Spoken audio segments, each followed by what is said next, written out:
किस ऊतक के नख, खुर और सींग बने होते हैं? तो आपको बताना है कि किस ऊतक के नख, खुर और सींग बने होते हैं। तो इसका ऑप्शन है क्यूटोटाई, काइटिन, कीरोटिन, ट्यूनिसिया। तो इसका राइट आंसर होगा केरोटिन। केरोटिन के नख, खुर और सींग बने होते हैं। तो इसका राइट आंसर ऑप्शन सी होगा। हमारा अगला क्वेश्चन है, आरएच कारक ने अपना यह नाम किस जानवर से लिया? तो आपको बताना है कि आरएच कारक ने अपना नाम किस जानवर से लिया था। इसका ऑप्शन है बंदर, ड्रैगन फ्लाई, गोरिल्ला या चमगादड़। इसका राइट आंसर होगा बंदर। आरएच फैक्टर है जो बंदर से लिया गया था। तो इसका राइट आंसर ऑप्शन ए होगा। हमारा अगला क्वेश्चन है, जन्म के बाद मानव के किस ऊतक में कोई कोष का विभाजन नहीं होता है? तो आपको बताना है कि जन्म के बाद मानव के किस ऊतक में कोई कोष का विभाजन नहीं होता है। ऑप्शन है कंकाल, तंत्रिका, संयोजी या जनन। इसका राइट आंसर होगा तंत्रिका ऊतक। तंत्रिका ऊतक में जन्म के बाद कोई भी विभाजन नहीं होता है। इसका राइट आंसर ऑप्शन बी होगा। हमारा अगला क्वेश्चन है, प्लाज्मा में जल का प्रतिशत होता है। तो आपको बताना है कि प्लाज्मा में जल का प्रतिशत कितना होता है। ऑप्शन है 60%, 70%, 80% या 90%। इसका राइट आंसर होगा 90%।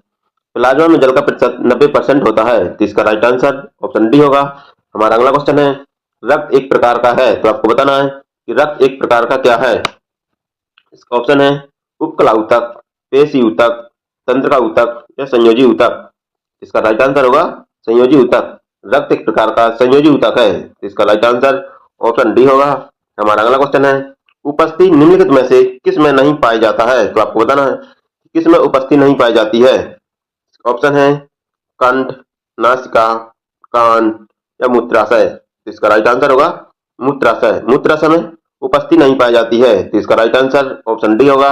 हमारा अगला क्वेश्चन है, अनुवांशिकता के जनक कहे जाते हैं। तो आपको बताना है कि अनुवांशिकता के जनक कहे जाते हैं। किनको अनुवांशिकता का जनक कहते हैं। ऑप्शन है लेमार्क, डार्विन, मेंडल या खुराना। इसका राइट आंसर होगा मेंडल। ग्रेगर जॉन मेंडल को अनुवांशिकता जनक कहते हैं। तो इसका राइट आंसर ऑप्शन सी होगा। हमारा अगला क्वेश्चन है, एक सामान्य मनुष्य में कोशिका में गुणसूत्रों की संख्या होती है। तो आपको बताना है कि एक सामान्य मनुष्य के गुणसूत्रों की संख्या कितनी होती है। इसका ऑप्शन है 40, 44, 45 या 46। इसका राइट आंसर होगा 46। एक सामान्य मनुष्य में गुणसूत्रों की संख्या 46 होती है। तो इसका राइट आंसर ऑप्शन डी होगा। हमारा अगला क्वेश्चन है, कालाजार का संचार किससे होता है। तो आपको बताना है कि जो कालाजार है जो इसका संचार किससे होता है। ऑप्शन है काला मक्खी, सिक्ता मक्खी, सेंटसी या चिचड़ी। इसका राइट आंसर होगा सिक्ता मक्खी। कालाजार का संचार सिक्ता मक्खी के द्वारा होता है। इसका राइट आंसर ऑप्शन बी होगा। हमारा अगला क्वेश्चन है, चेचक के लिए पहला टीका किसने खोजा था। तो आपको बताना है कि चेचक के लिए पहला टीका किसके द्वारा खोजा गया था। ऑप्शन है A Fleming, Edward Jenner, Louis Pasteur या जॉन हंटर। तो इसका राइट आंसर होगा एडवर्ड जेनर। चेचक के लिए पहला टीका एडवर्ड जेनर के द्वारा खोजा गया था। इसका राइट आंसर ऑप्शन बी होगा। हमारा अगला क्वेश्चन है, हेपेटाइटिस किसके कारण होता है। तो आपको बताना है कि जो हेपेटाइटिस की बीमारी है वो किसके कारण होती है। इसका ऑप्शन है परजीवी, बैक्टीरिया, वायरस या फंगी। इसका राइट आंसर होगा वायरस। जो हेपेटाइटिस है जो वायरस के द्वारा होने वाली बीमारी है। तो इसका राइट आंसर ऑप्शन सी होगा। हमारा अगला क्वेश्चन है, एस्बेस्टर के कारण होने वाला रोग है। तो आपको बताना है कि एस्बेस्टर के कारण होने वाला रोग कौन सा है। ए फेंसमा, पक्षघात, पेचिस या प्रवाहिका। इसका राइट आंसर होगा पक्षघात। एस्बेस्टर के कारण होने वाला रोग पक्षघात है। तो इसका राइट आंसर ऑप्शन बी होगा।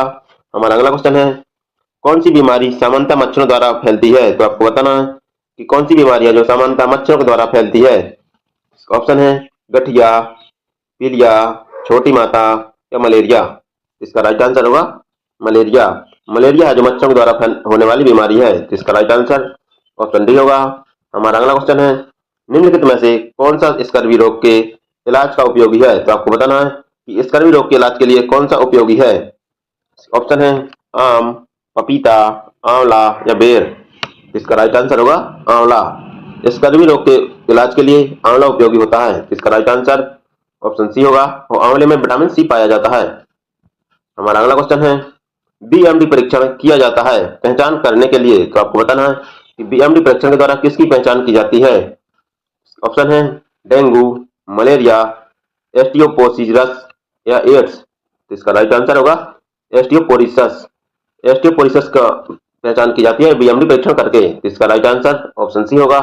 हमारा अगला क्वेश्चन है, मानव गुर्दे में पथरी निम्न में से किसकी वजह से होती है? तो आपको बताना है कि जो मानव गुर्दे में पथरी होती है वो किसकी वजह से होती है। ऑप्शन है calcium estate, calcium oxalate, sodium estate, sodium benzoate. इसका राइट आंसर होगा कैल्शियम ऑक्जिलेट। मानव गुर्दे में जो पथरी होती है वो कैल्शियम ऑक्जिलेट के कारण होती है। तो इसका राइट आंसर ऑप्शन बी होगा। हमारा अगला क्वेश्चन है, सरल गलमंड या घेंगा इनको प्रभावित करने वाली बीमारी है। तो आपको बताना है जो घेंगा है वो किसको प्रभावित करता है। ऑप्शन है मसूड़े, अश्रु ग्रंथि, यकृत या थायराइड ग्रंथि। इसका राइट आंसर होगा थायराइड ग्रंथि। जो घेंगा रोग है जो थायराइड ग्रंथि को प्रभावित करता है वह गले की बीमारी है। तो इसका राइट आंसर ऑप्शन डी होगा।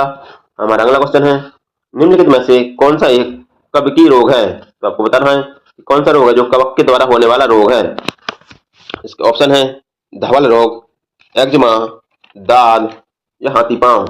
इसका राइट आंसर होगा दाद। दाद है जो कवक के द्वारा होने वाली बीमारी है।